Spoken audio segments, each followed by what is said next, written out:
You know that feeling when you check your bank account and instead of closing the app immediately, you actually smile? There's a specific number where that shift happens, and it is not $1 million. It is not even six figures. It is $20,000. And once you hit it, the rules of money change completely underneath you. Here's what most people are missing. The reason most people stay stuck in the same financial patterns for their entire lives is not income. It is not intelligence. It is that they keep solving the wrong problem. They chase raises, switch jobs, cut subscriptions, and wonder why nothing fundamentally changes. The answer is hidden in a number they were never taught to care about. $20,000 is not just a savings milestone. It's the first threshold where the game actually changes, not slightly, structurally. Before it, every financial decision you make is filtered through a scarcity mechanism your brain cannot turn off. After it, that mechanism goes quiet for the first time in your adult life, and that silence is worth more than any investment return. Let me explain what is actually happening in your brain when you are broke or close to it. Psychologists call it tunneling. When you're under financial stress, your cognitive bandwidth collapses around the immediate threat. It's not a personality flaw, it's a survival response. Your prefrontal cortex, the part responsible for long-term thinking and evaluating opportunity, gets overridden by your limbic system, which is only thinking about the next 72 hours. The consequence is brutal, and most people never connect the dots. You take the first job offer that comes along because you can't afford to negotiate. You stay in the bad apartment because moving costs money you do not have. You say yes to overtime you hate because the alternative is not being able to pay rent. Every one of these decisions looks reasonable in isolation, but collectively, they lock you into a track that is almost impossible to escape when you're operating from pure survival mode. Research shows that having just $2,000 in accessible emergency savings increases financial well-being scores by 21%. The threshold is not high, but the effect is measurable because even a small buffer begins to interrupt the tunneling effect. When you push that buffer to 3 to 6 months of living expenses, which for most people lands somewhere between $15,000 and $25,000, something categorically different happens. The scarcity mechanism quiets down enough for your brain to shift from survival mode into opportunity mode. That shift is the real value of $20,000, not the money itself, the cognitive state it unlocks. Now let me show you what happens mathematically, because most people get this wrong in a way that costs them years. Assume you are saving and investing $1,000 per month into an S&P 500 index fund, earning 8% annually. Getting to your first $20,000, roughly 19 months. That's a year and 7 months of discipline, delayed gratification, saying no to things you want, and watching your account grow slowly enough that it barely feels real. It's the hardest stretch of the entire wealth-building journey, not because of the math, but because the returns feel insulting relative to the effort. Here is where it gets interesting. Your second $20,000 does not take another 19 months. It takes 17. Your third takes 15. Your fourth takes 13.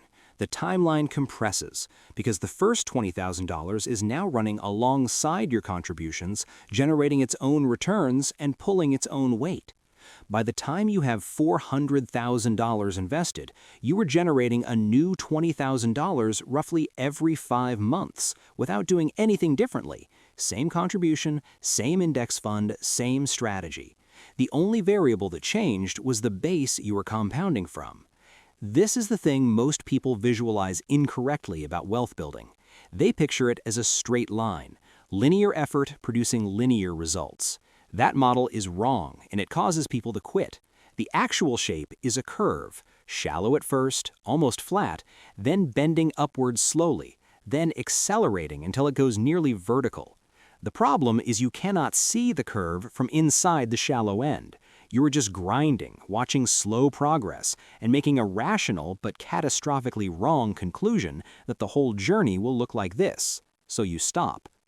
The people who build real wealth are not necessarily smarter. They just held on long enough to see the curve bend. Let me walk through what the actual milestones feel like in practice. Say a guy named Marcus starts from zero at age 28, contributing $800 per month at 8% annually. Year 1, he is about $10,000. His returns for the entire year are roughly $400. He gave up vacations, drove the same car, packed lunches, and the market handed him $400. This is the most psychologically brutal phase. The math is working, but the numbers are too small to feel real. By year 2.5, Marcus crosses $20,000. Something changes. Not in his bank statement, not yet. In his brain. He stops calculating whether he can afford small purchases. He starts asking different questions. Questions about growth instead of survival. He does not blow the money, but his relationship with work shifts. He takes a meeting with a recruiter he would have ignored before. He asks for the raise he had been postponing. He negotiates differently, because for the first time he is not negotiating from desperation. By year 10, Marcus has roughly $140,000. His annual returns at 8% are around $11,200. That number is larger than his annual contributions. His money is now making more money per year than he is putting in. This is the inflection point most people never reach because they quit somewhere in years 1 through 4 when the numbers were still small and discouraging. Now let me talk about the psychological trap that kills more wealth-building attempts than any market crash or financial emergency: lifestyle inflation. And it's hardwired into how humans respond to progress. The pattern is nearly universal. Someone works hard, saves, reaches a milestone, and immediately interprets the milestone as permission to relax. They increase spending, they upgrade the car, they get a nicer apartment, they book the trip. These decisions feel earned, but collectively they do something devastating. They reset the compounding base. Every dollar you pull out of your investments to fund lifestyle upgrades is not just that dollar, it's every dollar that dollar would have become over the next 20 years. A $15,000 car upgrade at age 30 is not $15,000. At 8% over 30 years, it's $151,000. You're not spending money. You are trading future purchasing power for current status. That trade almost never looks good in retrospect. The invisible millionaire understands this. He does not look wealthy. He drives a paid-off sedan from 2016. His apartment is fine, not impressive. From the outside, he looks like someone who has not figured it out yet. But by his mid-40s, his portfolio is throwing off $40,000 to $50,000 per year in returns without a single additional contribution. He is not depriving himself. He is playing a different game than everyone around him, a game with a delayed payoff that is so large it is almost incomprehensible from the start. Now let me talk about what $20,000 does to your career, because this is the lever most people overlook completely. When you are living paycheck to paycheck, you are negotiating from zero leverage. Your employer knows, even if only implicitly, that you need the next paycheck. That knowledge shapes every interaction. It shapes how you handle conflict, how you respond to unreasonable demands, how aggressively you push for what you want. Desperation is invisible, but its effects are not. $20,000 changes the negotiation, not because you broadcast it, but because it changes how you carry yourself. When you know you could cover 6 months of expenses without touching your paycheck, the threat of being fired stops being existential. It becomes inconvenient. That shift is almost impossible to fake, and it is equally impossible to hide. You stop hedging. You stop preemptively apologizing. You make requests instead of suggestions. You hold boundaries you used to fold on. And the paradox is this: the moment you become less afraid of losing the job, you become dramatically more valuable to the people offering it. You get the raise, you get the better project, because the energy of someone who does not need the job is the energy of someone doing it because they want to, and that is extremely rare and extremely attractive to employers. Now let me give you the 5 concrete mechanisms through which $20,000 changes your financial trajectory in ways that compound far beyond the money itself. The first mechanism is emergency insulation. Before $20,000, every unexpected expense is a crisis with the potential to cascade. Your car breaks down and you put $2,000 on a credit card at 22% interest. That balance takes 7 months to pay off. During those 7 months, you cannot contribute to your investment account. You lose 7 months of compounding plus $150 to $200 in interest. The actual cost of that car repair is not $2,000. Do this 3 or 4 times per year, and you understand structurally why most people never accumulate capital. every emergency collapses their compounding window before it can develop. With $20,000 in accessible savings, the car repair is an inconvenience, not a crisis. The compounding chain does not break. Over a decade, the difference between an unbroken and frequently broken compounding chain is not incremental. It is the difference between being on track and being structurally incapable of catching up. The second mechanism is decision quality. Financial stress does not just consume emotional bandwidth, it measurably impairs cognitive function. Research published in Science found that financial worries impose a cognitive burden equivalent to a 13-point drop in IQ and roughly a full night of lost sleep. You are not making bad decisions because you are not smart. You are making bad decisions because your brain is already at capacity managing financial anxiety. Remove the anxiety, cognitive function improves, decision quality improves, and the downstream effects compound over time in ways that are absolutely real. The third mechanism is negotiation leverage, which extends beyond employment. When you have $20,000, you can walk away from a bad deal. You can say no to a contract that does not serve you. You can wait for the right opportunity instead of taking the first available one. The ability to walk away is the single most powerful negotiating position that exists, and it costs nothing to exercise once you have the financial buffer that makes walking away survivable. The fourth mechanism is opportunity recognition. Before $20,000, opportunities that require capital are invisible to you. Your brain filters them out before they ever reach conscious consideration because there is no scenario in which you could act on them. After $20,000, those same opportunities become visible. A friend pitches a small business with a $5,000 buy-in. A property comes up at a price no one else is bidding on. These things happen constantly. Most people never see them because their brain has learned not to register what it cannot use. Capital makes the invisible visible. The fifth mechanism is psychological leverage over major purchases. Having $20,000 does not make you want to spend more, it makes you spend smarter. Before you hit that threshold, you make major financial decisions reactively. The car breaks down and you finance a replacement because you need it now. After $20,000, you have time. You can pay cash for a reliable used vehicle instead of financing a new one. You can negotiate without urgency. You can choose the option that serves your financial future instead of the option that solves the immediate problem at maximum cost. Now let me address the single most common way people destroy their $20,000 and set themselves back by 2 to 3 years. They treat the milestone as a finish line instead of a foundation. The $20,000 feels earned. It took discipline and sacrifice, so when people reach it, a significant percentage immediately find a reason to spend it. The car they have been putting off, the vacation they feel they deserve, the home purchase they are rushing into.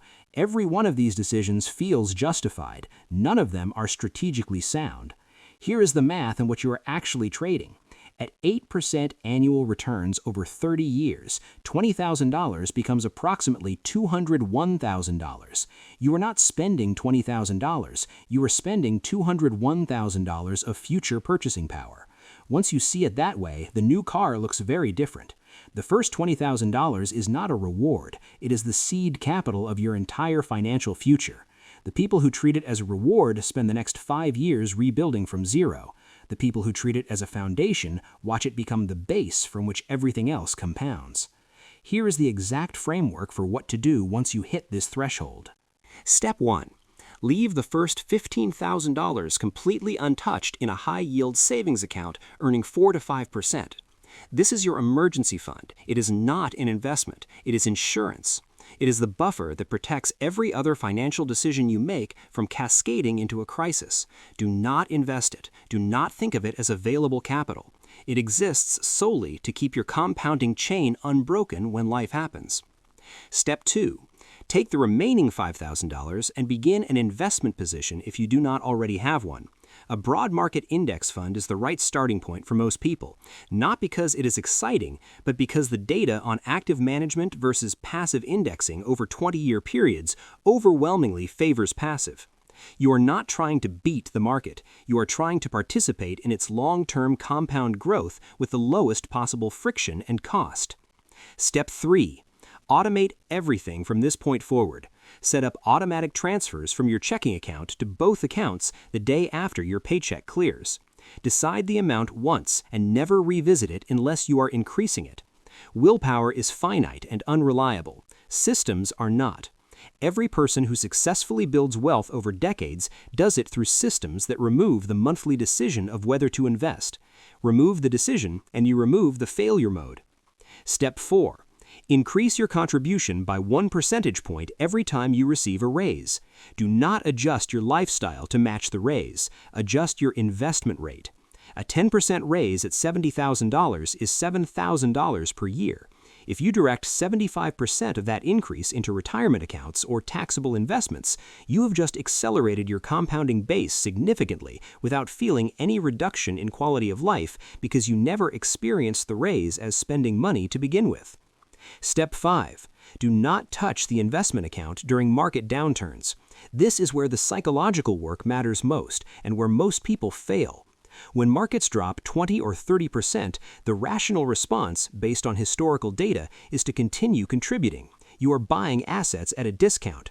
But the emotional experience of watching your account drop by $40,000 is not rational. It produces a very specific urge to stop the bleeding by moving to cash.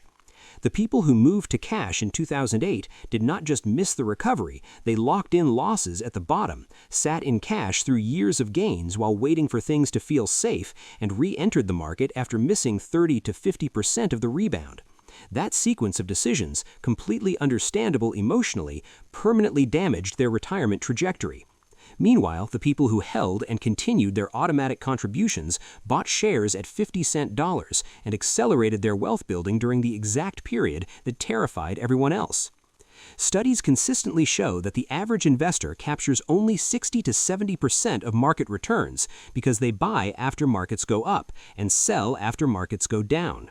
The gap is not a knowledge problem, it is a behavior problem, and the only reliable solution is automation that prevents emotional decisions during the periods when emotional decisions are most likely. The final thing I want you to understand about what changes after $20,000 is the most important and the least visible. It is about identity, not money. The person who builds $20,000 from zero is not the same person who started with nothing. The accumulation process, if you go through it honestly, forces identity changes that are permanent. You stop being someone who reacts to money. You become someone who manages it. You stop seeing expenses as things that happen to you and start seeing them as choices you make with clear opportunity costs attached. You stop defining financial success by how things look and start defining it by where the trajectory is pointing. That identity change is what separates the people who hit $20,000 and keep going from the people who hit $20,000 and reset. The first group built the identity before they built the number. The second group built the number without fully making the identity shift, and so the number is unstable. It gets spent because the person holding it has not yet become the person who can hold it. The first $20,000 is not primarily a financial milestone. It is a psychological stress test.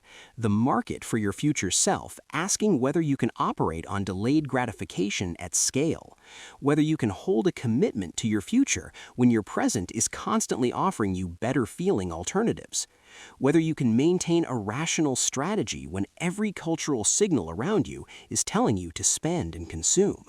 Most people fail the test, not because they are not capable, but because nobody prepared them for what the test was actually measuring. They thought it was a savings problem. It is a character problem. The numbers will work for anyone who gives them enough time. The math of compound interest does not care about your income, your credit score, your past mistakes, or how late you started. It only asks one question: can you leave the money alone long enough for the curve to bend? If the answer is yes, $20,000 is just the beginning of a compounding trajectory that gets easier, faster, and more powerful with every passing year. The first $20,000 took the longest. Every $20,000 after that takes less time. The gap between you and financial independence is not as large as it looks from the shallow end of the curve. You just have to hold on long enough to see it.